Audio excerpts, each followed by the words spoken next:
तो बच्चों आज की क्लास में हम लोग पढ़ने वाले हैं नॉलेज ऑफ मैथमेटिक्स अर्थात गणित ज्ञान, जिसमें जो पढ़ने वाले हैं वो संख्याएं हैं। तो संख्याएं जितने प्रकार की लगभग आपकी क्लास में होती हैं या जितनी आपको जानकारी होनी चाहिए वो हम इसमें कवर करेंगे। छोटे छोटे टॉपिक होंगे जिन्हें हम अगर बताएंगे, आसान तरीके से बताएंगे, जो आपको उसमें एक बार अगर समझ लेंगे और सुन लेंगे तो भूलेंगे नहीं। इसमें क्या क्या सीखेंगे हम लोग? प्राकृतिक संख्याएं क्या होती हैं, सबसे छोटी प्राकृतिक संख्या और सबसे बड़ी प्राकृतिक संख्या, केवल इतना सीखना है। इसी प्रकार से पूर्ण संख्याएं क्या होती हैं, कहाँ से शुरू होती हैं, कहाँ तक जाती हैं, ये सीखना है। फिर सम संख्याएं क्या होती हैं, पहचान क्या, हमें केवल क्या सीखना है, सम संख्याओं की पहचान। और बहुत छोटी सी कॉन्सेप्ट है जिसको अगर हम बता देंगे तो आप उसके बाद कभी भी भूलेंगे नहीं कि सम संख्या क्या होती है। अगर आप सम सीख जाएंगे तो विषम सीखने की जरूरत नहीं है, एक सीखना है। चाहे सम सीख लो चाहे विषम सीख लो, अगर कोई संख्या सम है तो फिर वो विषम नहीं होगी, सीधी सी बात। जैसे नहीं, अगर बारिश होगी होगी तो होगी, नहीं तो फिर दो ही तो कॉन्सेप्ट हो सकते हैं या दो संभावनाएं हो सकती हैं। इसी प्रकार से अभाज्य संख्याएं, जो थोड़ा कठिन टॉपिक आपको लगेगा वो अभाज्य संख्याओं का लग सकता है कि अभाज्य संख्या कम समझ में आई, या हो सकता है जल्दी एक बार में समझ में ना आए। ठीक, और भाज्य संख्याएं वो भी आप समझ जाएंगे। जैसे कोई संख्या अगर अभाज्य है तो भाज्य नहीं होगी बस, जैसे कोई संख्या अगर सम है तो फिर वो विषम नहीं होगी, और अगर कोई संख्या अभाज्य है तो फिर वो भाज्य नहीं होगी। तो इसमें भी सबसे छोटी अभाज्य संख्या को हम पता करेंगे, सबसे छोटी भाज्य संख्या क्या होती है वो भी पता करेंगे। इसी प्रकार से जुड़वा अभाज्य संख्याएं क्या होती हैं। जुड़वा, जैसे आपने सुना होगा जुड़वा बच्चे, ठीक है, जुड़वा बच्चों के बारे में समझते हैं हम लोग। गाँव में ऐसा कोई गाँव नहीं होगा जहाँ शायद जुड़वा बच्चे ना हो, ठीक है। जैसे अपने क्लास में जुड़वा बच्चे हैं तो ऐसे ही बेटा अपने यहाँ गणित में जुड़वा संख्याएं भी होती है जिन्हें ट्विन बोलते हैं। इंग्लिश में जुड़वा बच्चों को भी ट्विन बोलते हैं, यहाँ भी ट्विन प्राइम नंबर बोलेंगे हम। क्लियर हुआ? इतना हम आज क्लास में इसमें सीखेंगे। तो एक एक करके हम शुरू करते हैं प्राकृतिक संख्याओं से पहचान, और इनकी अंग्रेजी जानना भी बहुत जरूरी है। जो भी गणित में या कहीं भी पढ़ो उसकी थोड़ी अंग्रेजी भी सीखते चलेंगे साथ ही साथ, ठीक, वो सीखना बहुत ही ज्यादा जरूरी। अब आप ये सोचो हम तो सब हिंदी करके चले जाएंगे, तो हिंदी अगर सब आपको हिंदी में अच्छा तैयारी करते रहोगे तो कहीं ना कहीं हो सकता है आप डिफीट भी हो जाओ, इसलिए उससे संबंधित थोड़ी अंग्रेजी भी ठीक है।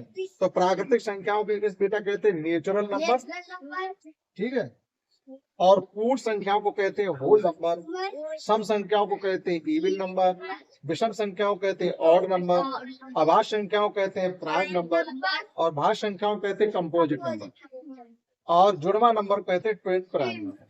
ठीक, क्योंकि जो पढ़ाने वाला होता है उसकी भी आदत में प्योर हिंदी में पढ़ाने की आदत नहीं होती है, वो कभी आपसे ऑड बोलेगा, कभी विषम भी बोल देगा। तो आप ये ना कंफ्यूज हो कि कभी ऑड कह देते हैं कभी विषम कह देते हैं, पता नहीं क्या। तो आप ये समझ चलेंगे जो ऑड है वही विषम है, यानी एक ही मतलब है दोनों बातों का, ठीक है। तो देखिएगा नंबर एक को चलते हैं विषम संख्या, नेचुरल नंबर, नेचुरल नंबर। सबसे पहले तो हम ये सीखेंगे आखिर में प्राकृतिक संख्याएं क्यों कहते हैं। प्राकृतिक का मतलब होता है ऐसी चीज, जैसे कभी भी आपसे कोई ये पूछा है बताओ कि वन की खोज किसने की, या वन को बनाया किसने, वन के खोजकर्ता कौन है, वन का आविष्कार किसने किया, तो आपको जवाब में किसी का नाम नहीं मिलेगा। अभी जैसे हम किसी से पूछे, अमित आप खड़े हो जाइए, अच्छा गिनती पढ़ना, एक से पढ़ा इन्होंने, किसी से भी आप कभी पूछोगे आप हमें गिनती पढ़ के सुनाइएगा तो उसके मुंह से एक ही निकलेगा। क्लास एक में भी बच्चा जो आया है, जो 2-4 दिन आ लिया, वो भी जब भी आप ये कहोगे गिनती पढ़ के सुना, तो वो भी कहाँ से शुरू करेगा, एक से। क्यों होता है ऐसा? गिनती तो जीरो भी तो है उसमें शामिल, हम 0, 1, 2 भी कह सकते हैं, लेकिन नहीं, ये क्या होता है नेचुरली स्वाभाविक हमारे मुंह से एक से ही गिनती निकलती है। ये आदतन है, या ये कहिएगा ये स्वाभाविक है, ये नेचुरल है, ये गॉड गिफ्टेड कह सकते। ठीक, नेचुरल का मतलब क्या होगा, प्राकृतिक है, यानी एक तरीके से ये हमें गिफ्ट की गई संख्या है जो प्रकृति के द्वारा दी गई है, या स्वाभाविक है। इसमें ऐसा नहीं है कि कोई ऐसा व्यक्ति होगा जिसने संख्याओं को बनाया, ऐसा नहीं। तो हमारे मुंह से ये नंबर स्वाभाविक ही निकलते हैं अपने आप, इसलिए आप इन्हें प्राकृतिक कह सकते हैं। प्राकृतिक का मतलब होता है चारों तरफ जितनी चीजें आप देख रहे हैं, हवा, पानी, सूरज, चांद, तारे, ये सब देख रहे हैं आप, मिट्टी, ये सब क्या, ये सब प्राकृतिक है, यानी गॉड गिफ्टेड है। नदियां हैं, समुद्र है, इनमें हम लोगों का कोई योगदान बनाने में नहीं है। इसलिए ये प्राकृतिक कही जाती है। ठीक है, समझ गए? क्लियर हो गया? हमने इस बच्चे से पूछा या प्राकृतिक संख्याओं की गिनती पढ़ो, जैसे एक से शुरू किया तो बस बैठ जाओ। तो ये क्या है, जो संख्या बेटा हमारी एक से प्रारंभ होती है वे संख्या क्या कहलाती है? प्राकृतिक संख्याएं कहलाती।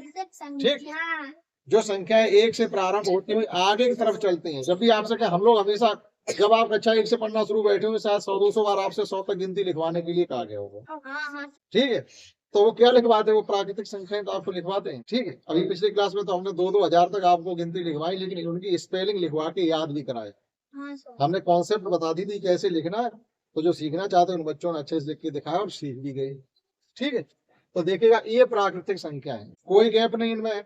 1 2 3 4 5 6 7 8 आप पढ़ते चले जाइएगा।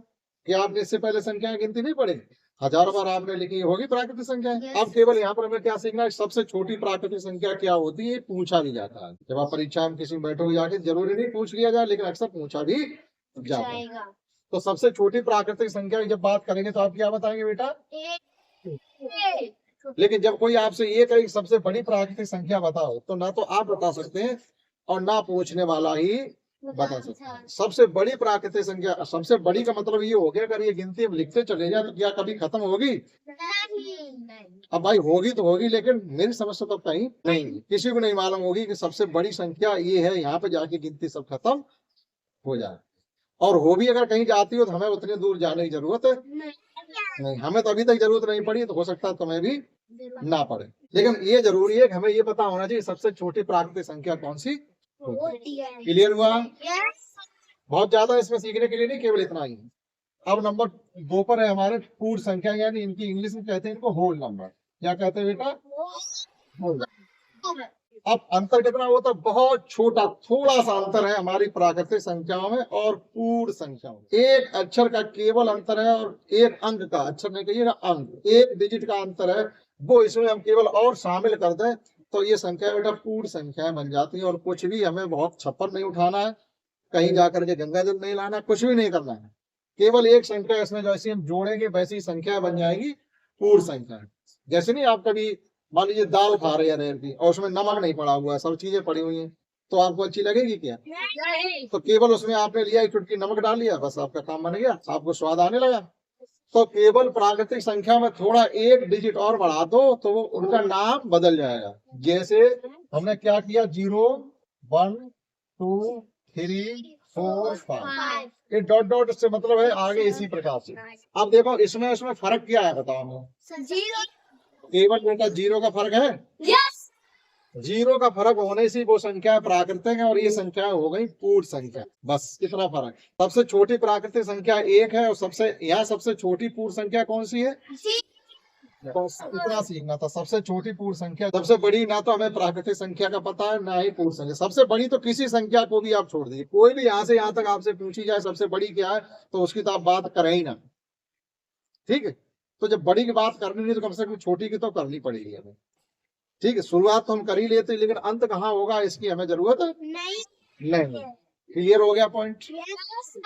ठीक, अब चलिएगा सम संख्याओं पर।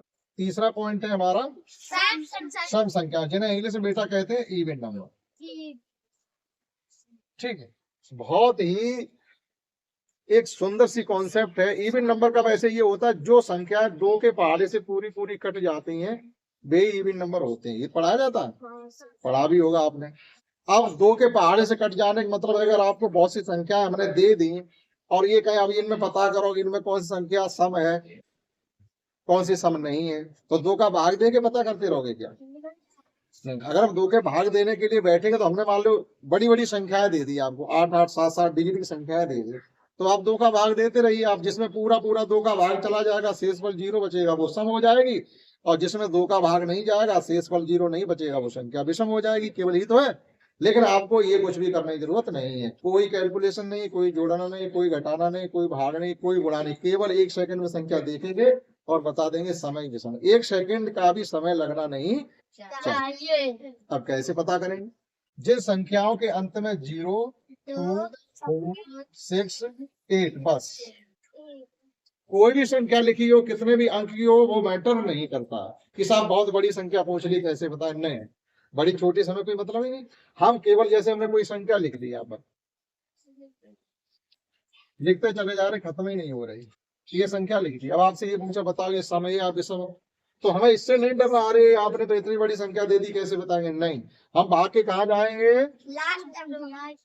अंतिम अंक पे भाग के जाएंगे, बता देंगे। 2 के पहाड़े में आता है 8, तो ये संख्या सम हो गई। बस अंतिम अंक में से कोई नहीं आ जाए, 0 आ जाए सम होगी, 2 आ जाए सम होगी, 4 आ जाए लास्ट में तब भी सम, 6 आ जाए तब भी सम, और 8 आ जाए तब भी सम। अब इनमें से अंक बचे फिर कौन कौन से जो नहीं आने चाहिए थे?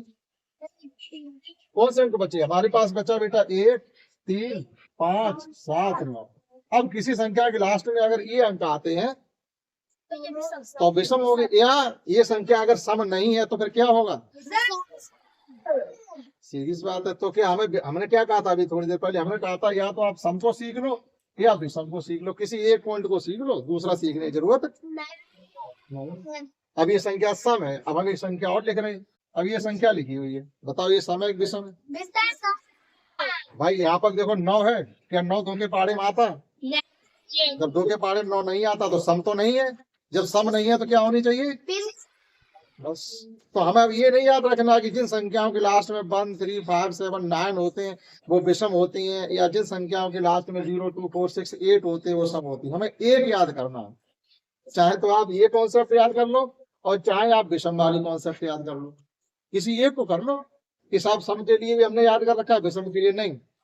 थोड़ा याद करो, ज्यादा सीखो। तो आपके यहाँ 4 पॉइंट तक क्लियर हो गए। अगर कोई संख्या सम नहीं है तो कैसी होनी चाहिए? 8 नंबर होना चाहिए। सम कब होगी? और कितनी भी बड़ी संख्या हो वो मैटर नहीं करता। ये आपने बहुत बड़ी बड़ी संख्या पूछी, बताओ 2 का भाग कब तक देते रहेंगे? नहीं, कोई बड़ा भाग करना ही नहीं। हमने 1 सेकंड में लास्ट का देखा, 2 के बारे में आता है तो विषम, सम और नहीं आता तो ठीक। अब चलिएगा अभाज्य संख्या। तो 5वां पॉइंट अभाज्य नंबर का है, जिन्हें इंग्लिश में बेटा कहते हैं प्राइम नंबर। क्या कहते हैं? Prime number. प्राइम नंबर की 2 कॉन्सेप्ट हैं। प्राइम नंबर की 2 कॉन्सेप्ट हैं। एक तो ये है कि जो संख्या किसी के पहाड़े में नहीं आती है वो अभाज्य है। लेकिन ये कॉन्सेप्ट आपकी कहीं कहीं चैलेंज हो जाती है, कोई इस पर तर्क आपसे कर सकता है तो आपको चुप होना पड़ेगा। हो सकता है हमने कहीं ना कहीं अच्छा सीख के नहीं रखा। हमने क्या कहा, जो संख्या किसी के पहाड़े में नहीं आती, अपने ही पहाड़े में आती है, वो संख्या अभाज्य है। जैसे 1, 2, 3, 5, 7, 11, 13, 17, 19, 30, ऐसे करके देखोगे 100 तक 25 संख्या हो जाती है। कितनी हो जाती है? 1 से लेकर 100 तक लिखेंगे तो अभी ये संख्याएं वो है जो किसी के पहाड़े में नहीं आती। क्या एक किसी के पहाड़े में आता है? तो क्या एक अभाज्य है? अभी कह रहे अभाज्य भी नहीं है, किसी के पहाड़े में भी नहीं आता। जब एक किसी के पहाड़े में नहीं आता तो अभाज्य होना चाहिए? होना चाहिए नहीं। लेकिन बेटा एक जो है वो अभाज्य नहीं है। तो ये परिभाषा हमारी चैलेंज हो गई नहीं हो गई? कि अभी आप कह रहे थे जो संख्या किसी के पहाड़े में नहीं आती है वो अभाज्य होती है, यानी प्राइम होता। 23 किसी के पहाड़े में आते क्या? जब पढ़ोगे तो 23 एकन 23 ही कहना पड़ेगा। 23 किसी के पहाड़े में नहीं आता। 19 किसी के पहाड़े में नहीं आता। 17 है, 13, 11, 7, 5, 2, 3 और 2, ये किसी पहाड़े में नहीं आते। एक भी किसी पहाड़े में नहीं आता, एक भी अपने पहाड़े में तो आता है। लेकिन एक अभाज्य संख्या नहीं है। तो अभाज्य संख्या बेटा हमारी शुरू कहाँ से हुई है? 2 से। ठीक, ये सभी अभाज्य संख्या है लेकिन एक नहीं। क्योंकि हमने एक क्यों लिखा है कि अभी हमने अपनी परिभाषा में ये कहा था जो संख्या किसी पहाड़े में नहीं आती है वो अभाज्य संख्या होती है। तो फिर एक भी होना चाहिए था। तो ये जो डेफिनेशन हमने आपसे कही है वो उतनी अच्छी नहीं है। तो फिर अच्छी वाली डेफिनेशन कौन सी है? जिस पर कोई उंगली ना उठा पाए। भाई इसमें उंगली उठ गई कि नहीं उठ गई कि साहब एक तो किसी पहाड़े में नहीं आता, फिर एक विषम, वो एक अभाज्य क्यों नहीं है? आता किसी पहाड़े में? क्या नहीं आता, लेकिन अभाज्य नहीं है। तो ये उंगली उठाने वाली डेफिनेशन हो गई नहीं हो गई? तो हम इस डेफिनेशन कर देंगे एक तरफ, इसको नहीं। तो फिर क्या सीखे? हमारी अभाज्य संख्या बेटा होती है 2, 3, 5, 7, 11, 13, 17 डॉट डॉट डॉट। इस प्रकार से अगर आप लिखेंगे तो लिख लेंगे हम। हाँ, तो फिर मुख्य डेफिनेशन या सही कॉन्सेप्ट क्या है जो जिस पर कोई उंगली ना उठा पाए? जो बात हमने कह दी अब वो कह दी, उस पर कोई तर्क नहीं कर सकता। तो हम क्या सीखेंगे? वे संख्याएं जिनको केवल और केवल 2 भागों में तोड़ा जा सकता है या केवल 2 ही गुणनखंड किए जा सकते हैं, वे संख्याएं अभाज्य संख्याएं। गुणनखंड हमने सिखाया आपको। गुणनखंड से मतलब क्या होता है? जैसे मान लीजिए हम 8 के गुणनखंड करेंगे तो 8 के गुणनखंड बेटा ये तो होंगे ये 8 के गुणनखंड हो गए, 2 गुणा 2 गुणा 2। देखो यहाँ गुणनखंड कितने हैं, 3 है, गिनती।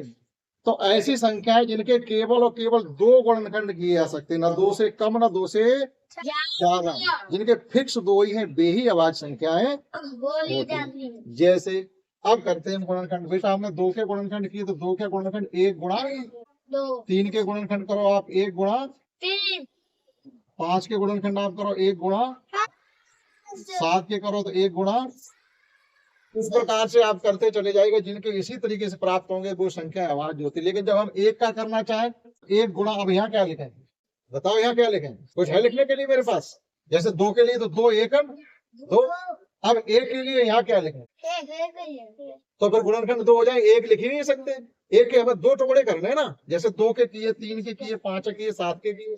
1 के लिए क्या करें, एक तो सब एक ऐसा नंबर होता है जो सबके पेट में घुसा हुआ है। एक जो नंबर होता है 1, वो ऐसा नंबर होता है, ऐसी कोई संख्या नहीं है जिसके पेट में वो बैठा नहीं हो, तो सबके पेट में बैठा। तो अभी हमने क्या किया, ये 2 गुणा 2 इक्वल टू हमने लिखा 1 गुणा 2, यानी 1 गुणा 2 लिखा। इसका मतलब ये था 2 के पेट से हमने 1 को खींच लिया, तो 1 दिखाई देने लगा आपको। अब 1 के पेट से हम क्या खींचे, वो स्वयं ही 1 है, तो उसके पेट में तो कुछ है ही नहीं। तो यहाँ पर बेटा लिखने के लिए मेरे पास कोई नंबर नहीं है। तो क्या हमने 1 के 2 गुणनखंड कर पाए? नहीं कर पाए। जब इसके 2 गुणनखंड नहीं हुए, इसीलिए एक अभाज्य संख्या नहीं।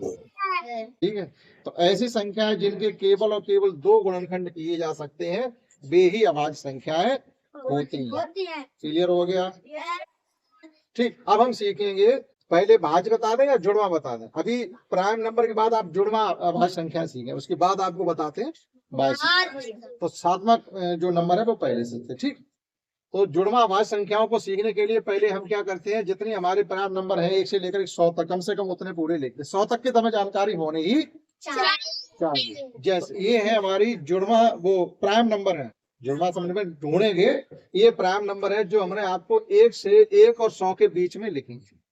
1 और 100 के बीच में 25 प्राइम नंबर होते हैं, हमें याद भी होने चाहिए। ठीक है, ये है, इनमें से हम जुड़वा संख्याएं निकालेंगे, अगर जुड़वा प्राइम नंबर होते कौन से। ठीक, जुड़वा प्राइम नंबर मतलब होता है कि ऐसे प्राइम नंबर जिनके बीच में कोई एक अंक बैठा हुआ हो, वो जुड़वा अभाज्य संख्या है। ऐसी लगातार संख्या जिनके बीच में एक गिनती आ जाए, उसके तुरंत बाद एक प्राइम नंबर आ जाए, तो वो जुड़वा कहेंगे। जैसे हमने 2 भी पढ़ा, 3 भी पढ़ा, क्या इनके बीच में कोई संख्या आ रही है? 2 3 के बीच में कोई संख्या नहीं आ रही, तो 2 3 जुड़वा प्राइम नंबर नहीं होंगे, ट्विन प्राइम नंबर नहीं होंगे, जुड़वा अभाज्य संख्या नहीं होंगे। लेकिन जब हम देखेंगे 4 और 3 और 5, इनके बीच में कौन सा अंक आता है? 4 आता। अर्थात दूसरी तरीके से हम ये भी कह सकते हैं, ऐसे 2 प्राइम नंबर जिनमें 2 का अंतर हो, 2 का अंतर। अंतर से मतलब ये है कि अगर 5 में से आप 3 खर्च करो, कितने बचते हैं? 2। तो 3 और 5 मिलकर के जुड़वा प्राइम नंबर बनते हैं। एक तो जोड़ा हमारा बेटा ये हो गया जुड़वा का 3 और 5, 2 का अंतर है, या ये कहिएगा इनके बीच में 4 आता है। ठीक है, इसी प्रकार से जरा ध्यान से देखो, 5 और 7 इनके बीच में कौन सा नंबर आता है? तो एक जोड़ा ये हो गया। या ये कहिएगा कि 7 में से जब 5 माइनस करते हैं तो 2 बचते हैं, तो ये हमारे ट्विन प्राइम नंबर हो गए। इसी प्रकार से आप चलिएगा 11 और 13 में बीच में कौन आता है? एक ये पेयर हो गया हमारा 11 और 13 का। इसी प्रकार से आप चलिएगा 17 और 19 के बीच में कौन आता है? इनके बीच में 18 में आता है, तो एक हमारा पेयर ये बन गया 17 और 19 का। और आप चलिएगा 29 और 31 के बीच में एक नंबर है, कौन सा नंबर है?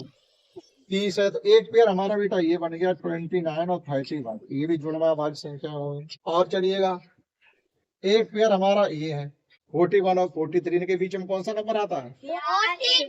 42। एक पेयर ये बन गया है हमारा 41 और 43, ये ट्विन प्राइम नंबर कहे जाएंगे। और चलिएगा एक पेयर हमारा ये है, देख लो आपके सामने है, इसके बीच में कौन सा नंबर आता है? तो 59 और 61, एक हमारी जुड़वा अभाज्य संख्या ये। आशिकी, आप जुड़वा है तो आप जुड़वा नंबर भी सीख के रखो, ठीक है आशिक बाबू? हाँ, सीख के रखो। और चलिएगा एक पेयर हमारा ये 71 और 73 के बीच में कौन सा नंबर आता है? 72। तो ये हमारी ट्विन प्राइम नंबर हो गई 71 और 73। या ये कहिएगा अगले नंबर से पिछला माइनस करोगे तो 2 बचते। इन सभी संख्याओं में आपस में 2-2 का गैप है, तो मेरे हिसाब से जो पेयर निकले जाकर वो 8 होने चाहिए। 1 2 3 4 5 6 7 8। ये हम केवल 1 और 100 के बीच की बात कर रहे हैं, ये नहीं इतनी ही है, संख्या और भी होगी, लेकिन जब 100 से ऊपर चलेंगे तो और भी मिलेंगे हमको। लेकिन हम तो केवल आपसे ये कहते कम से कम 100 तक का आपको पता होना चाहिए, कॉन्सेप्ट पता होनी चाहिए कि ट्विन प्राइम नंबर क्या होते हैं, प्राइम नंबर क्या होते हैं। क्लियर हो गया? क्लियर हो गया? पढ़ते हैं भाज्य। भाज्य का मतलब ये होता है अगर कोई नंबर अभाज्य नहीं है तो फिर वो कैसा होगा? जैसे अगर कोई नंबर सम नहीं है तो विषम होगा। इसी प्रकार से अगर अभाज्य नहीं है तो उसको भाज्य ही होना। पढ़ते हैं जरा भाज्य को। भाज्य संख्या है अर्थात कंपोजिट नंबर, इंग्लिश में कहते हैं कंपोजिट और हिंदी में अपने गणित की भाषा में कहेंगे भाज्य। भाज्य से मतलब वे सभी नंबर जो किसी के पहाड़े में आ जाए, किसी दूसरी संख्या के पहाड़े में अगर कोई नंबर आता है तो वह भाज्य संख्या होगी। हम कुछ गिनती लिखते हैं, अभी हाल आपकी समझ में आ जाएगा। और यहाँ से ये भी पता चल जाता, पूछा क्या जाता है, पूछा आपसे ये जाता है कि सबसे छोटा भाज्य नंबर आखिर होता कौन सा, एक तो ये पूछा जाता है। ठीक, और ये तुम्हें पता ही चल जाएगा भाज्य होते कौन से, जो किसी संख्या के पहाड़े में आ जाए, किसी दूसरी नंबर के पहाड़े में आ जाए, वो संख्या हमारी भाज्य होती है। ठीक है, जैसे अभी हमने गिनती में लिखा 1 2 3 4 5 6 7 8 9, इतने बहुत। एक किसी पहाड़ी में आता नहीं तो ये संख्या भाज्य नहीं होगी। 2 किसी पहाड़ी में आता नहीं है, ये संख्या भाज्य नहीं होगी। 3 भी किसी पहाड़ी में नहीं आता, ये भी लेटेस्ट ही पढ़ चुके हैं, तो ये संख्या भाज्य नहीं होगी। लेकिन 4 किसके पहाड़ी में आता है? 2 के पहाड़े में पहला नंबर 4 आया है, तो हमारी संख्या 4 क्या हो गई? भाज्य हो गई। 5 यदि अभाज्य निकालते जाओ तो भाज्य ही तो बचेंगे बेटा। देखो अभाज्य निकालते जाओ तो भाज्य ही हमारी बचेगी। अर्थात जो हमारी भाज्य संख्याएं थी शुरू कहाँ से हुई? तो सबसे छोटी भाज्य संख्या हुई कौन सी? सबसे छोटी भाज्य संख्या कौन सी हो गई? ये हो गया। कोई बहुत बड़ी डेफिनेशन नहीं, कोई रखने वाली बात नहीं, केवल क्या ही कॉन्सेप्ट है जो हम एक बार अच्छे से समझ गए, बस इतना काफी आपके। अगर समझ पाते हो हाँ ये चीज है हम समझ गए। तो जो हम टेबल पढ़ते हैं, जैसे बन की टेबल का कोई बात ही नहीं करते।